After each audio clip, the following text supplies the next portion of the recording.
Today we're looking at this new thing a lot of people are talking about, the Great Reset. What is it? Who said it? Today we're going to simplify something that's been going around the internet for some time. So back in May, the WEF got together and proposed this thing called the Great Reset. The WEF, not to be confused by WWF, is the World Economic Forum.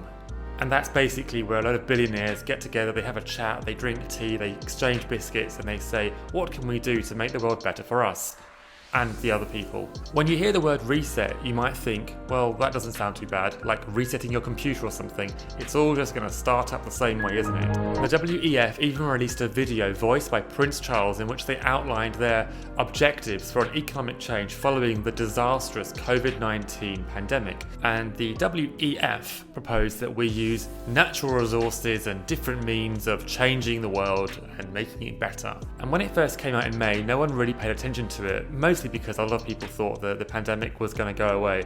But now, following millions of job losses, following an economic climate which has been shattered by the pandemic, people are now looking back at this video from May and asking themselves, are we in for a good or bad change? The thing is, whenever we have some kind of event that shakes things up, change is always needed. But it doesn't help when you're talking about a redistribution of wealth and a redistribution of power coming from some of the world's most powerful people. It doesn't really help when you've got someone like the Prince talking about how they're going to be changing things for you. The reality is that during the pandemic over the last year, the rich have indeed got richer and a lot of the working class have actually got poorer. The Great Reset is a proposal by the World Economic Forum to rebuild the economy sustainably following the COVID-19 pandemic. It seeks to improve capitalism by making investments more geared towards mutual progress and focusing more on environmental initiatives. But what this has actually led to happening is a lot of people jumping on board this idea that it's all for the worse and that it's a massive conspiracy theory. In Canada, a petition to stop it gained 80,000 signatures. The terminology probably hasn't helped people feel at ease with the idea. The terminology, the Great Reset, definitely implies some kind of violent change, and most people do not want a violent change following the very difficult times we've been through. But history has shown that we love the word great.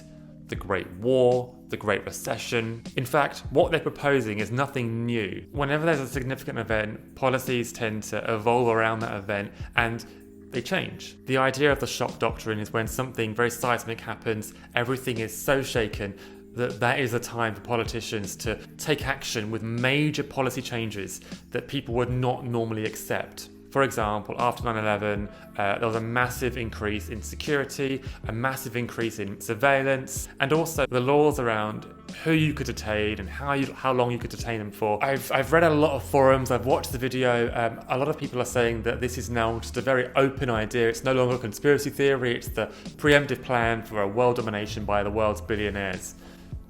Look, if the world's billionaires are going to take over the world, then it's going to happen one way or another. The thing is, while most of us are in lockdown, it's very easy to sit there on YouTube and get yourself sucked into these ideas and these theories, especially at a time when mainstream news can feel very distrustful. There's a lot of disinformation going on across the internet as well. It can certainly feel like there is definitely some substance to what the so-called conspiracy theorists are talking about. So my thoughts. What do I think about the whole Great Reset? I think if there is going to be any kind of Great Reset, it's probably already happening. Is it going to be as quick and simple as your PlayStation turning on and off? Probably not. We're already witnessing the landscape around us changing. The economy is changing. You know, after the 2008 crisis, a lot of Western economies never really were fixed. A lot of governments bailed out banks, but the reality is that we ended up just postponing the next disaster rather than actually fixing it. And before COVID, a lot of people were talking about the fact that another recession was destined to happen across America, across the UK, across Europe. And all the pandemic has done is really speed things up a little bit. So is a reevaluation of economy and the way we live at the moment required? Perhaps. With climate change on the horizon, is it wise and ideal to think about ways moving forwards? Perhaps, potentially yes. But during a time when we've all been locked down, not been going for walks, not been seeing our friends, stuck inside, radicalizing ourselves with loads of different YouTube videos and alternative news sources, it's very easy to get sucked into this narrative that actually people are conspiring against you and they're coming for you indeed. Do I believe that there's a world order coming for us? Perhaps. Do I believe they're coming for us right now? Not really.